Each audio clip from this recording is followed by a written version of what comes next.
But the humiliation ritual Donald Trump experienced this morning is his worst nightmare. So MeidasTouch just exposed how Trump's administration lied about Iran negotiations while he's literally conducting a war.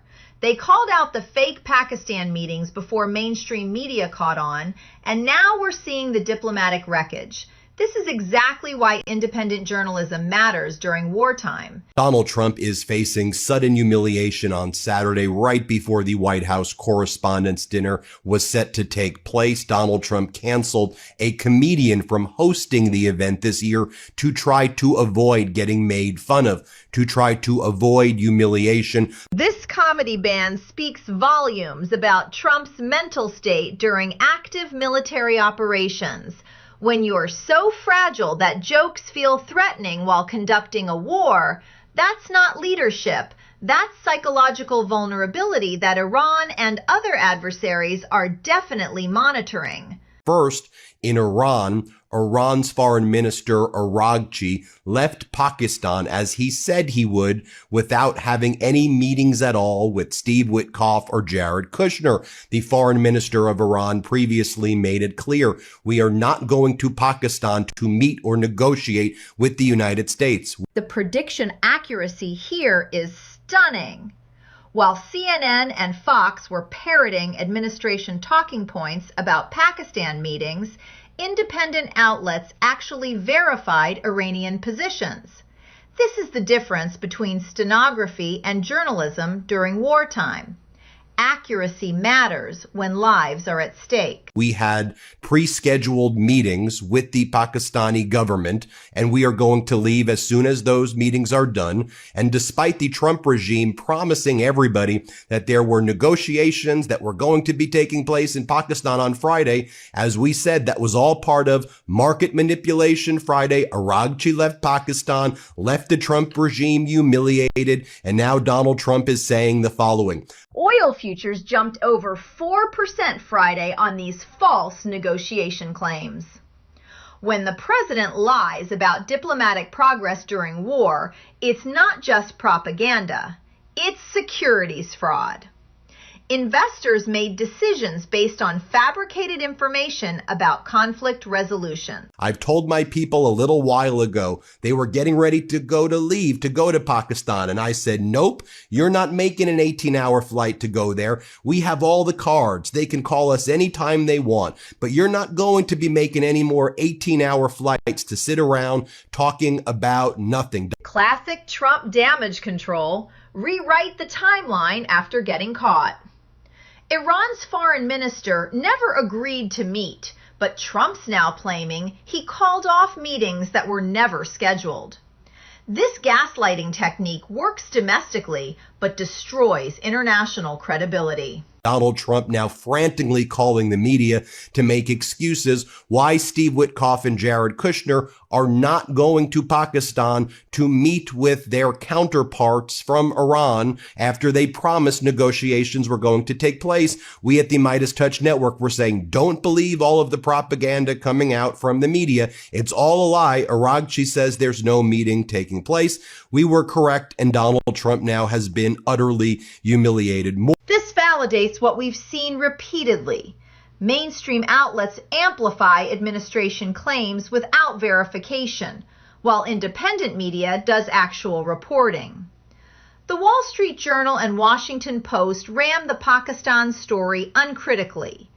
That's journalistic malpractice during wartime. More humiliation rituals internationally as well, where we're hearing from the administration both in the UK and in the Falklands. Donald Trump previously has been attacking NATO, as we know, throughout his term. And this past week, Donald Trump threatened that he was going to ban Spain from NATO and he was going to take the Falkland Islands from the UK and give it to Argentina. These NATO threats during an active war are strategically insane.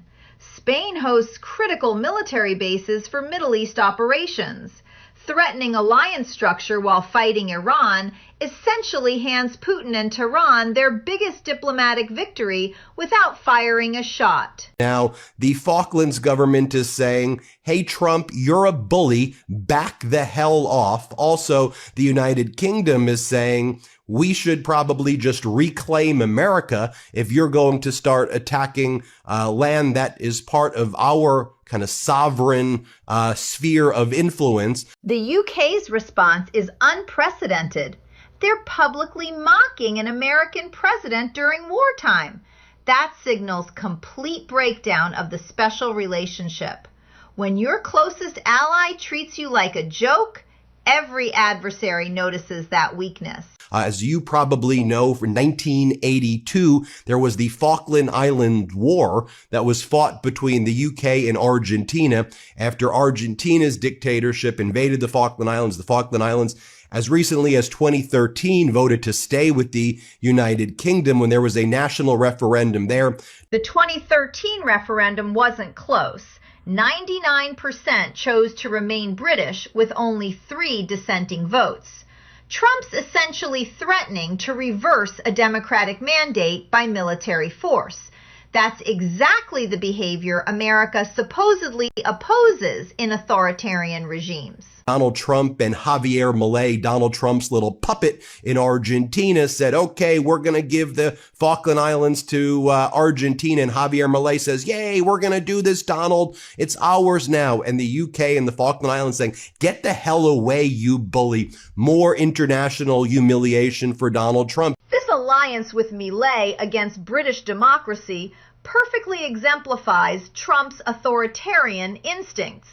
He consistently sides with strongmen over democratic allies, even during war, when alliance unity should be paramount.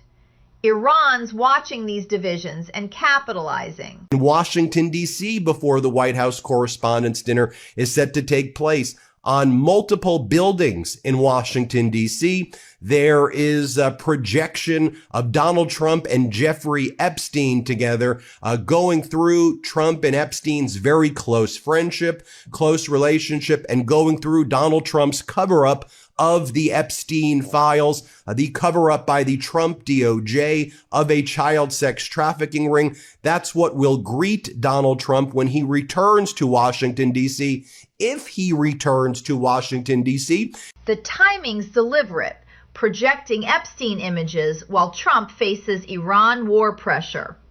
These aren't random activists. This is coordinated political warfare targeting his psychological vulnerabilities.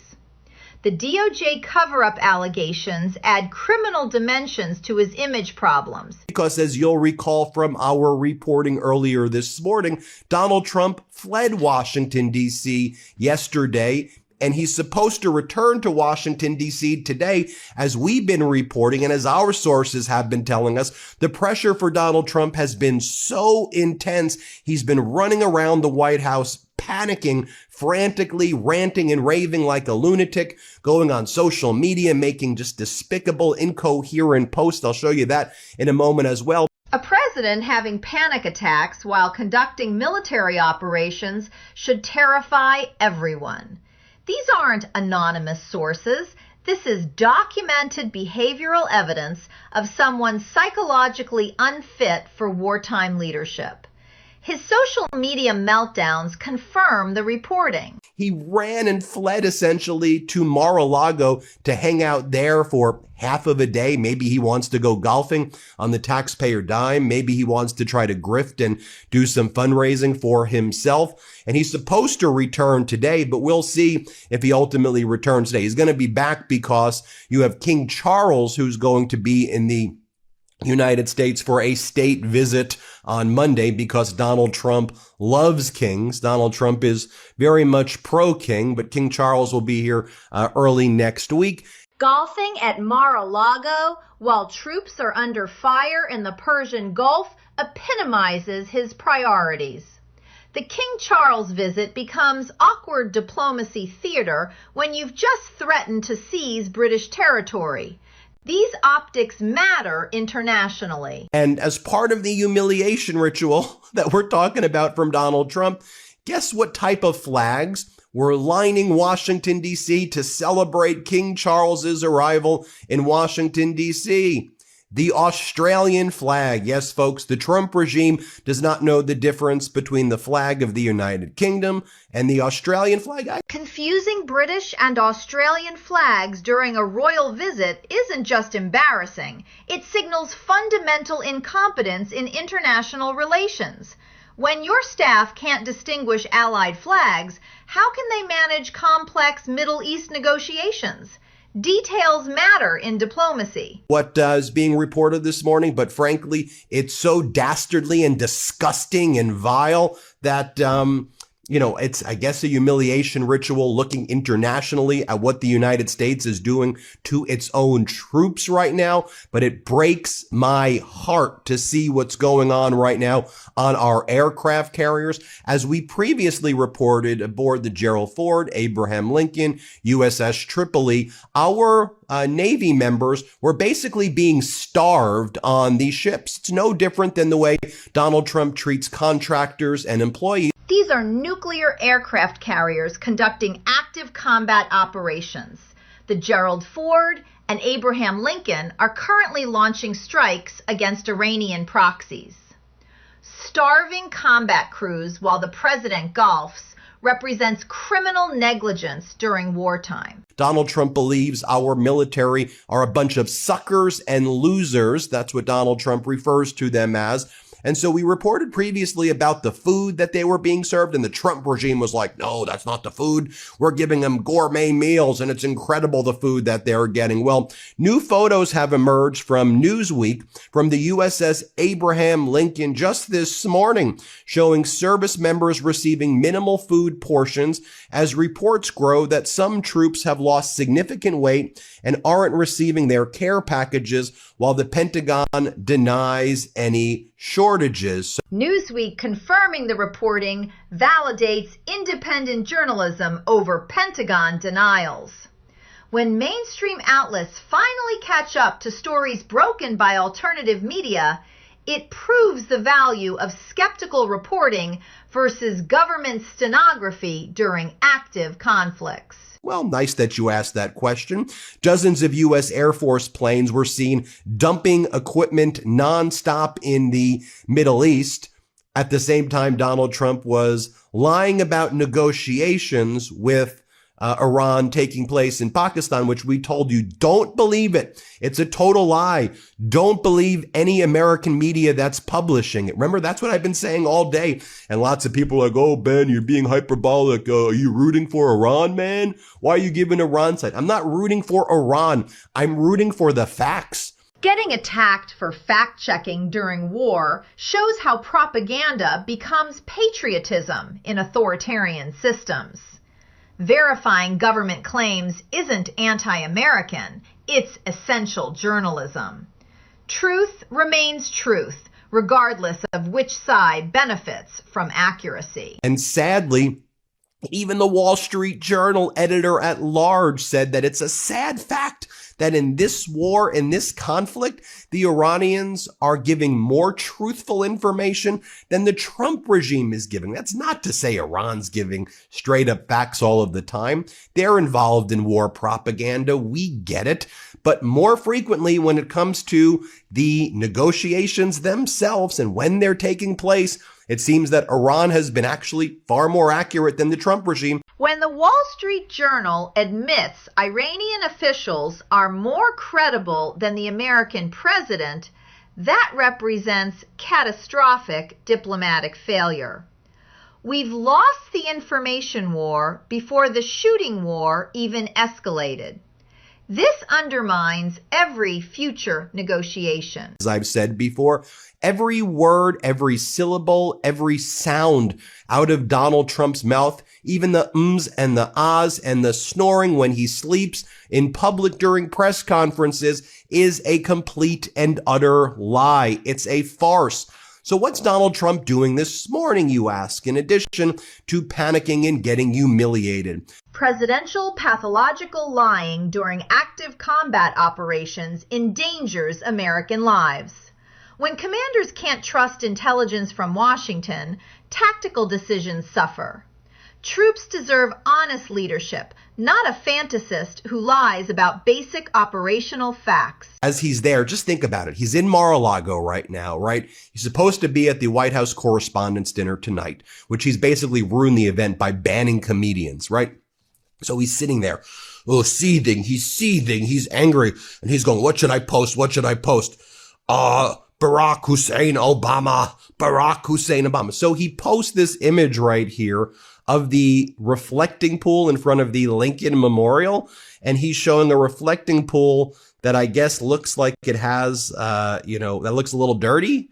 Posting racist Obama attacks while American forces engage Iranian proxies shows where his mental energy goes. Instead of managing military strategy, he's relitigating 2008 grievances and obsessing over Washington aesthetics.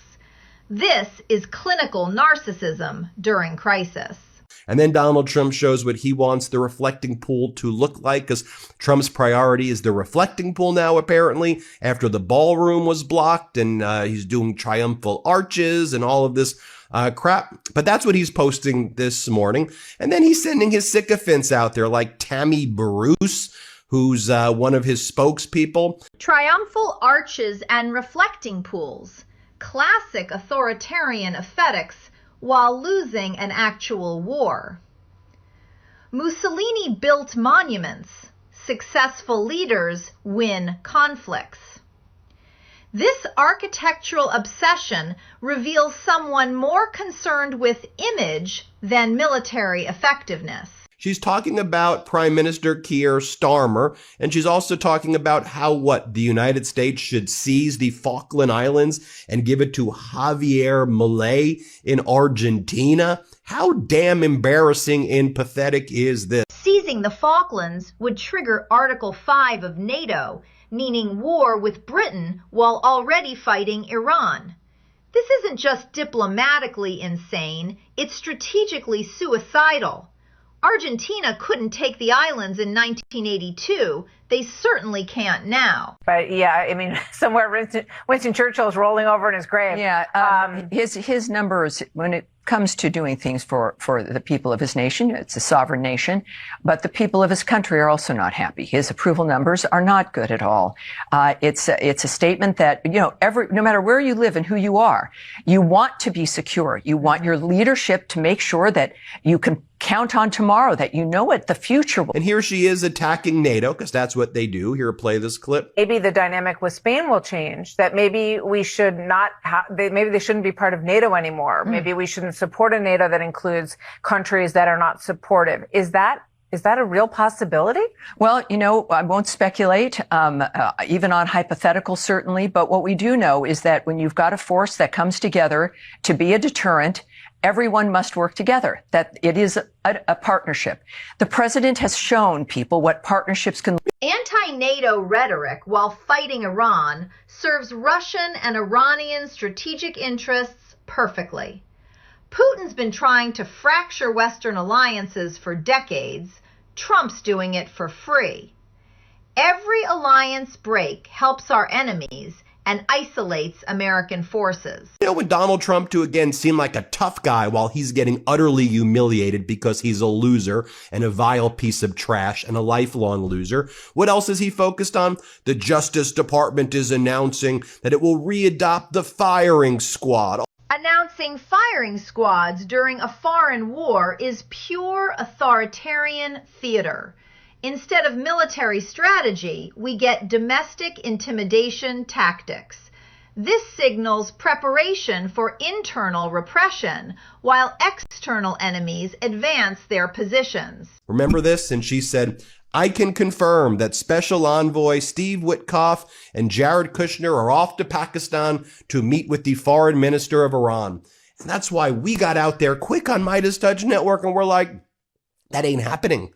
That's not happening. We know what's happening in Pakistan. We've been studying it. We've been focused on it. We know what's happening in Iran. Unless and until the naval blockade from the United States ends in the Persian Gulf and the United States agrees to the 10-point framework with Iran that the U.S. previously agreed to. The contrast is stark.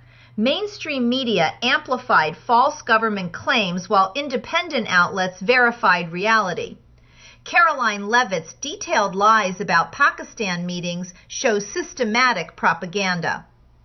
Accurate reporting literally predicted diplomatic failure. And unless and until Donald Trump stops his social media lunatic ranting and raving and behaves like a normal freaking human being, could we have as a bare minimum threshold that Donald Trump behave like adult, like a grown-up human being, and he can actually do an adult negotiation? Let's start with that threshold. With Iran, Iran's like, we don't want to negotiate with you because the moment we show up in a damn room with you, you lie about the meetings and you make it really weird and gross. The fact that Iran is saying that right now and they don't want to meet with the United States, think about that.